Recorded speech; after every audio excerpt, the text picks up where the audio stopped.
അനുപമമായ 11 ദിവസങ്ങൾ. തിരുഹൃദയ വണക്കമാസത്തിലെ 11-ാം ദിനത്തിലേക്ക് നമ്മൾ എത്തിയിരിക്കുകയാണ്. ഏവർക്കും കർത്താവായ ദൈവത്തിൻ്റെ ധന്യനാമത്തിൽ സ്നേഹവന്ദനം. നമ്മുടെ കർത്താവായ ഈശോമിശിഹ കാൽവരിയിലെ കുരിശിൽ മണ്ണിനും വിണ്ണിനും മധ്യേ കിടന്നുകൊണ്ട് ജീവിതത്തിൻ്റെ അവസാന നിമിഷങ്ങളിൽ അവിടുന്ന് ചെയ്തൊരു പ്രാർത്ഥന ഏറ്റവും അർത്ഥവത്താണ്. പിതാവേ, അങ്ങേ കരങ്ങളിൽ എൻ്റെ ആത്മാവിനെ സമർപ്പിക്കുന്നു. എല്ലാം പൂർത്തിയായപ്പോൾ ശിരസ്സു ചായ്ച്ച് അവിടുന്ന് മരിക്കുന്നു.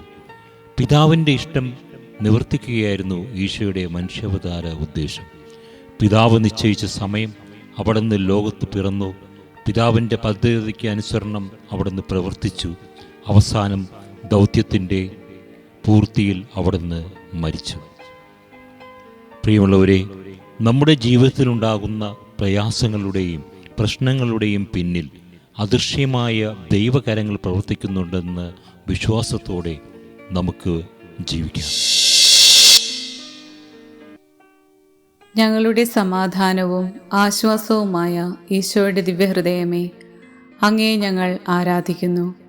പൂർണ്ണ ഹൃദയത്തോടെ അങ്ങേ ഞങ്ങൾ സ്നേഹിക്കുന്നു. കൃപ നിറഞ്ഞ ഈശോയെ, അങ്ങേ പിതാവിൻ്റെ തിരുമനസ്സിനെ നിറവേറ്റുന്നതിനായി കഠിന പീഡകളും കുരിശുമരണം കൂടെയും സഹിച്ചുവല്ലോ. കർത്താവെ, ഞങ്ങളും ഞങ്ങൾക്കുണ്ടാകുന്ന കുരിശുകളായ സങ്കടങ്ങൾ എല്ലാം നല്ല ക്ഷമയോടും സന്തോഷത്തോടും കൂടി സഹിക്കുവാൻ അനുഗ്രഹം ചെയ്യണമേ. തിരുഹൃദയ പ്രാർത്ഥന. കർത്താവെ, അങ്ങേ മണവാട്ടിയായ തിരുസഭയ്ക്ക് പൂർണ്ണ സ്വാതന്ത്ര്യം കൊടുത്തരുളണമേ.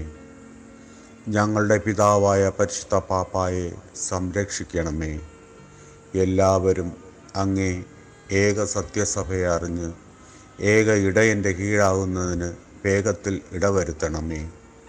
നിർഭാഗ്യ പാപികളുടെ മേൽ കൃപയായിരിക്കണമേ. അനുഗ്രഹത്തിൻ്റെ അമ്മയായ മറിയമേ, ദിവ്യഹൃദയത്തിൻ്റെ നാഥേ, ഞാൻ അപേക്ഷിക്കുന്നതും ആഗ്രഹിക്കുന്നതുമായ സകല വരങ്ങളും അങ്ങേ ശക്തമായ മധ്യസ്ഥതയിൽ ശരണപ്പെട്ട് അങ്ങ് വഴിയായി ലഭിക്കുമെന്ന് പൂർണ്ണമായി ഉറച്ചിരിക്കുന്നു. ആമേൻ. പ്രിയമുള്ളവരെ, ഇന്നേ ദിനം അനുദപിക്കുവാൻ മറന്നുപോകുന്ന വ്യക്തികളെ സമർപ്പിച്ച് പ്രാർത്ഥിക്കാം.